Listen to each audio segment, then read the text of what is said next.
Barbara. Welcome back to Underrated Movies. I'm your guy. I'm your man, Mr. Alton Henry. And today I'd like to talk to you about another underrated film that you got to check out, you need to check out. And it's available on Tubi, but I'm sure it has 8 days on it, but I'm sure it's going to come back eventually. And today I'm talking about this is actually the second time I've seen this film, and I've been fascinated ever since. I just finished watching it as the second time, for a second time.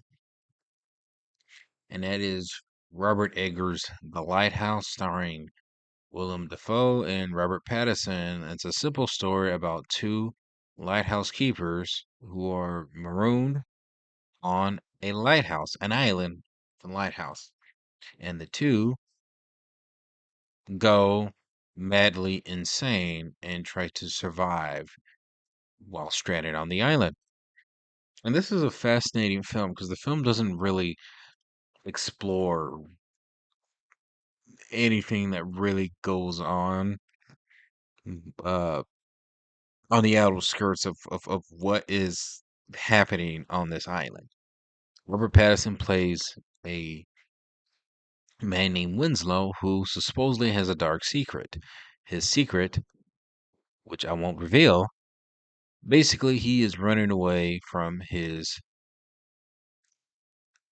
crimes, I would say, and just trying to keep his head low, trying to earn money, to save up, and live somewhere isolated so nobody can find him.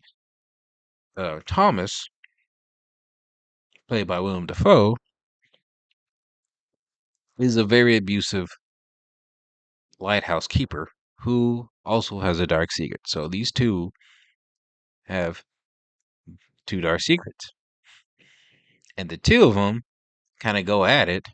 Where one of them belittles each other. Well, one over tries to overpower one another. It's like a they have a test of masculinity of who is the better dominant, who is the more dominant male on this island, and that's kind of what the main focus is with this movie. This movie is also very funny. It's 2020. Wow, this movie is 5 years old. Wow, it's hard to believe it. Dang, I just realized that it's 5 years old. Five. Wow. Wow. Anyway, wow. 5 years old. Damn, where did time go? Anyway, um, apologies for getting off track, but you have these two males basically going at it, trying to test their authority, their sanity, their perspectives, their just who they are. The two of them just literally go at it of who is overpowering the other. It's like a personally think there are aspects about this film that are happening, but the film is very vague on what's real and what's not. And it's kind of interesting on the narrative that the characters try to switch it around by blaming the other. Like this is the reason you're going insane. You're the one that did this. So the movie plays around with that aspect of what is reality, what is truth of what's taking place on this island. Now, so supposedly this film is a big metaphor of on the mythos of Prometheus, and then there's another um mythology figure that this is based on. From what I understand from this film, it's a metaphor of the story of Prometheus, but done as a psychological horror.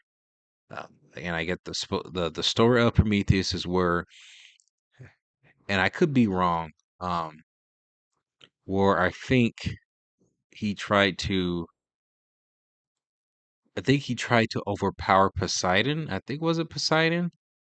And it didn't work out. And I think Poseidon cursed Prometheus to have seagulls eat out of his flesh. That kind of what happens in this film, but I won't. dive in detail, but if you, I don't recommend looking up clips or YouTube videos on it. I do recommend checking out this film if you see this video within the 8 days that it's available for free on Tubi. Now, hopefully, it's available on your platform on Tubi. Robert Pattinson gives one of his best performances. Willem Dafoe, from the work I've seen, gives his greatest performance I've ever seen in any film that he's ever done. And I think this is one of the best actings I've ever seen. It's really hard to imagine an actor having to do a folktale dialogue language where you're speaking in that kind of tongue. I can only imagine the difficulty and and the skill that you have to pull that off. That is very commendable. Now, you might have to I would recommend subtitling the movie because there's going to be pieces of dialogue you may not understand or get while they're talking. I highly recommend that because I remember I saw this in theaters. And there were elements, there were parts of the film where I didn't pick up exactly what they were saying because I didn't understand the context of the meaning of the lines. So that could be challenging for the viewer. And you know that, and to be honest, this film won't be for everybody. This is a very unique fantasy horror. It's more of a drama. It's more of a drama of two men basically trying to see who got the bigger balls. While they also losing their minds. That's basically what this film is about. And it dives into just psychedelic, psychological elements in it, where the horror element takes a back seat. Like it literally does. There's just aspects of horror elements just put into the um, psychological parts of it, and it makes it feel horror. But it's more of a drama, a fantasy drama, and I think it's a very entertaining film. It's also funny. Uh, I mean, there's quite a few moments in here that are just hilarious. And I could watch a 3 hour film with these two going at it. That's how that's just okay, maybe that's just me exaggerating that it could be longer, but no, the movie's long enough. I do wish though there was more, I guess, answers that were more fed to the audience because there's quite a few moments in the film that does happen where it does question reality. And I literally wish what took place actually happened. But then I feel like there are parts where it kind of contradicts itself. Like, did it really literally happen or did it not? Uh, Especially in involving the mythos of the lighthouse, which is what the film is referring to. Because I feel like that element of the film takes a back seat. It gets mentioned a couple times. I mean, there's mysteries circulating around the lighthouse, but I don't think the film did enough to keep it involved. I like like the topic, like the title is called The Lighthouse. The lighthouse is mentioned early in the film, and it doesn't get mentioned.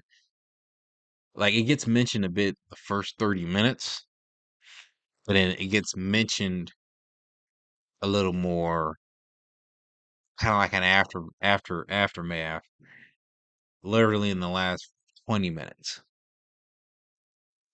of the film. And I kind of wish they revealed what was so unique about the lighthouse. And the movie keeps it ambiguous on what is so fascinating about why Willem Dafoe's character, is so fascinated with the lighthouse. We don't know what's in the lighthouse. We could come up with some sort of interpretation. The movie does dive in, I think, sexual repression. I think it has something to do with it there. My guess, I don't know, man. That's just what I think. That's just what I think. I could be wrong, but hell, uh, I'll be honest. This movie won't be for everybody. The whole film's in black and white, but it's a very different kind of horror film. And if you're looking for your straight slasher movie, then I don't know. This movie just might not be your taste. Uh, if you're looking for your standard horror that feels a little bit more cheeky or more fun, I'm not saying you can't have fun with this film,